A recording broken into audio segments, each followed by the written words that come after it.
どうも、捨て崎チャンネルです。今回は2023年8月の台北、タイ・バンコクに行く途中、ちょっとだけ寄り道した時の動画。最初に作っていた Vlog 的な動画は無駄に長いのでボツ。特に何も起こらなかった今回の旅を淡々と高速で振り返っていきたいと思います。捨て崎チャンネル。まずは今回の旅の概要。台北に行った理由、チケットが安かったから。直前の気分、正直行くのめんどくさい。現地での過ごし方、特に何もしない。今回の旅、メインの目的地は東南アジア、タイ・バンコク。フライト検索していたら台北行きのチケットが安かった。台湾に寄った理由、ただそれだけ。茨城空港から台北桃園国際空港、タイガーエアーで1万円ちょっと。旅に行く前はいつも基本すごく楽しみなのだけれど、今回はたまにある直前でめんどくさくなって行くのが億劫パターン。それでもなんとか荷物まとめて出発。台北での過ごし方、ご飯、散歩、サイクリング、あとはダラダラ。8月の台北は雨が多い時期。雨の降る時間帯、昼過ぎから夕方にかけては宿で作業したり休憩したり。ちなみに宿は Airbnb、1泊4000円。台北にしては安い。その割には綺麗で駅も近い。家主が空き部屋を貸し出している。エアビーだとたまにある。他の住民に誰だって聞かれたら〇〇の友達だって言っておいてって最初に言われるパターン。ちょっとだけ腹立ったこと。入国審査で引っかかる。SIM カードつながらない。取り損ねた2万円。今回初めて台湾の入国審査で引っかかってしまった。入国カードはオンライン化されているので事前に申請しておけば基本的にはスムーズ。しかし今回記入していた Airbnb の住所に抜けがあってその場で書き直し。入国カードの滞在先って Airbnb とだけ書いたりしていても今までは普通に通ったりしていた。まともにチェックしていないだろうと思っていたのだけれど、今後は気をつけないといけない。次に SIM カード。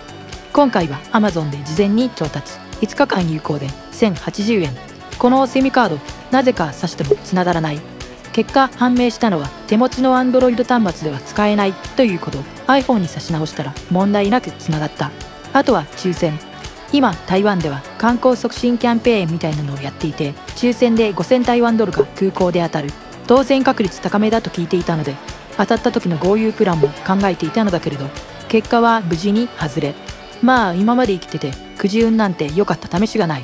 期待した方が間抜けだった。結局のところ原因はそれぞれ注意不足、確認不足、運不足。3分の2は自業自得、自分が悪い。捨て崎チャンネル。続いて食事。今回の台北、食事のルールはまだ食べたことのないものを試す。今回新たに試したのはこの3品。タニシ麺、ガチョウ蒸し、薬膳料理。タニシ麺、中国語ではノースーファン。この時点ではまだ何なのかよく分かっていないままとりあえず入ってみてお店の人に聞いてみた。実際に麺を見せてくれたのだけれど、見たところ特に何の変哲もなさそうなビーフン。後で調べてみたところタニシの入った独特の臭みのあるスープが特徴的な食べ物とのこと。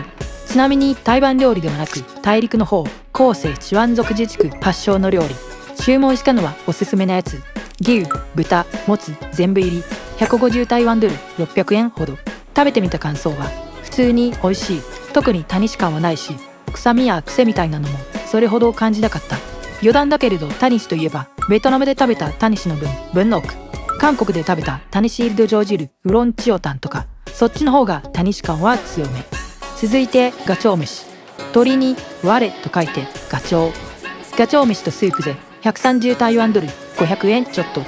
食べてみると味とか食感はかなり鴨肉に近い。というかよく考えてみたらガチョウがどういう動物なのか知っているようで実は知らない。調べてみたところ野生のガンを飼いならして課金化したものとのこと。まあそう言われたところでまだ全然ピンとは来ないんだけれど、とりあえず鴨肉に似ていて美味しかった。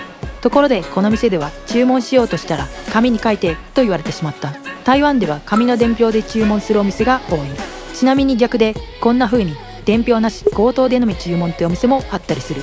最後は薬膳料理。薬膳スープと焼肉飯セットで135台湾ドル550円ほど。このスープいかにも漢方薬っぽい風に美味しくてなんとなく体にも良さそうな味。そしてスパイスのせいか味の向こう側にうっすらカレー味が覗いている。そんな感じ。総評としてはどれも美味しい。ただ新鮮な驚きみたいなものはそれほどなかった。1一番好きだったのは最後の薬膳飯。今寒い時期の日本で食べたい感じの料理。ちなみに朝食はこんな感じ。大根餅、ダンビン、焼き餃子など。宿の近くの朝食屋さんで60台湾ドル、250円くらいの安いセットを食べていた。安いのにミルクティーがついている。かなり薄いけれど甘くないのはむしろちょうどいい。朝から餃子って初めて。日本ではあまりおなじみないけれど台湾では割と普通のことらしい。捨て崎チャンネル。あとはちょっとだけ気になったこと。防空避難カード玉松坂豚。今回至る所で見かけたのはこの防空避難の張り紙。初めて見た。全然知らなかったのだけれど台湾では年に一度防空避難訓練が行われている。そしてさらに調べてみたところこの張り紙は今年から新たに採用されたデザインとのこと。この防空避難演習ちゃんとやらないと罰金もあり得る。実際当日に恐竜の着ぐるみで街に出た結果多額の罰金を課されたケースも。次はこれ。自転車乗ってる時に見かけたやつ。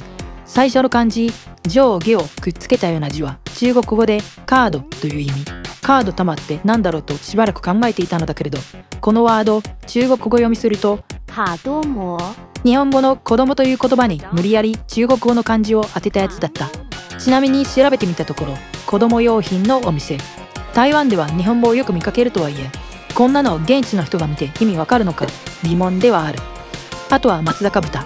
松坂牛は有名だけれど松坂豚なんて聞いたこともない。